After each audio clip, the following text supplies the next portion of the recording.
Everywhere in the world today there are diesel engines, moving goods, moving people, moving earth. Today's diesel engines are sophisticated machines which give excellent power characteristics with low emissions and low fuel consumption.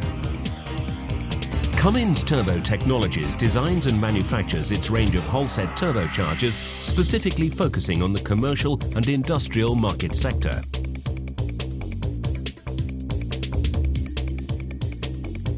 The purpose of a turbocharger is to compress the air flowing into the diesel engine, squeezing more air into a cylinder. The engine burns air and fuel to create mechanical power. The more air and fuel it can burn, the more powerful it is.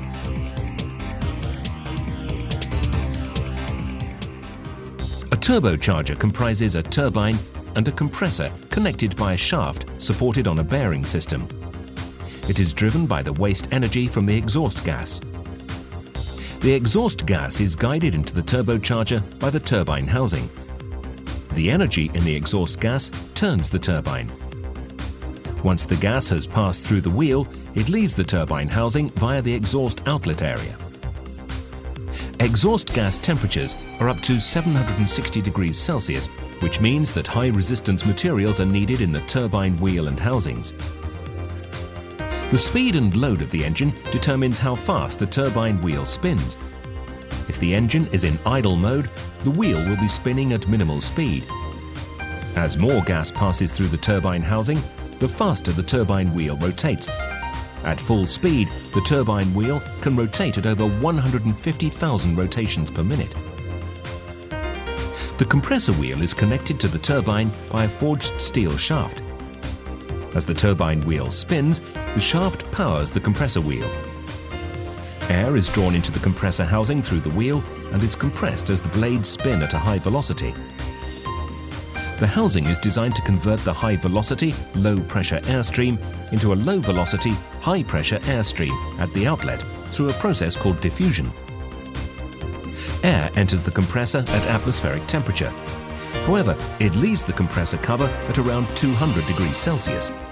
As air temperature increases, its density decreases, thus even more air can be forced into the engine if the air is cooled after the compressor stage.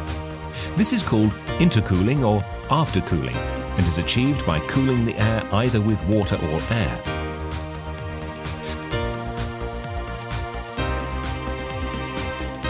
The forged shaft is held in a bearing housing. The turbocharger bearing system is lubricated by oil from the engine. The oil is fed under pressure into the bearing housing through to the journal bearings and thrust system. The oil also acts as a coolant, taking away heat generated by the turbine. The journal bearings are a free-floating rotational type. They float on a film of oil between bearing and shaft or bearing and bearing housing. The bearing clearances are very small, less than the width of a human hair. At both ends of the bearing housing are oil seal rings, often called split ring seals. These rings help to ensure that the oil does not leak into either the compressor or turbine housings.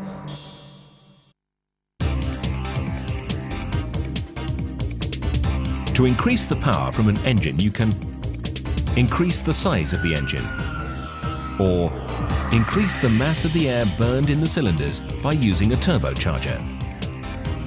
As altitude increases, air density decreases. At higher altitudes, the turbocharger wheel rotates faster, which increases the airflow to the engine.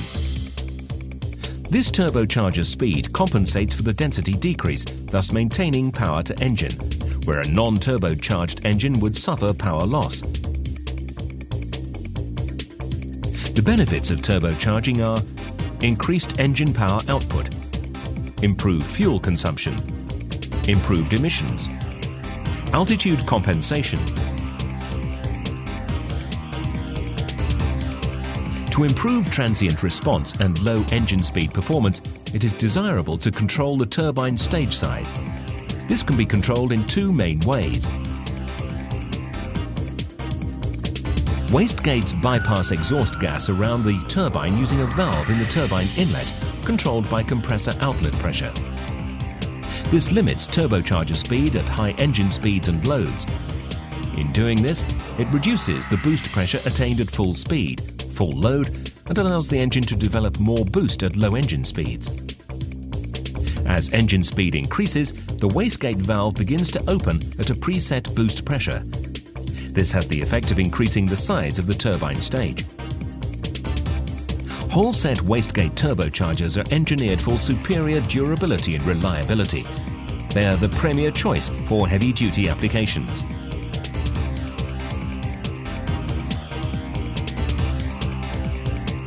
A more effective, though complex method uses a turbine stage that is automatically varied while the engine is running.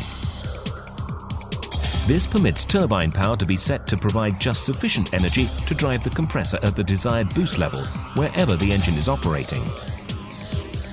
This is achieved by varying the area of a nozzle, a set of guide vanes that control the flow through the turbine.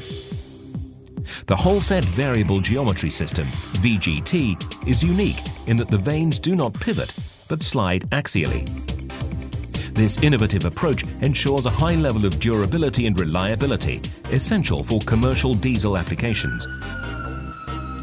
Variable geometry turbocharging yields several benefits: good transient response, good fuel economy, increased useful engine operating speed range, enhanced compression brake capability, reduced engine swept volume and package size for a given rating. Control of the whole-set VGT is achieved through pneumatic or electric actuation. All whole-set turbochargers undergo rigorous testing at development to ensure they meet stringent performance and safety standards. Cummins Turbo Technologies works in partnership with the world's largest engine designers to ensure that our whole-set turbochargers are performance matched to the engine, ensuring optimum performance and fuel efficiency. All our facilities around the globe are certified to Lloyd's Register of Quality Assurance worldwide quality standards. Our reputation for turbocharger excellence has created a sound base for our future business.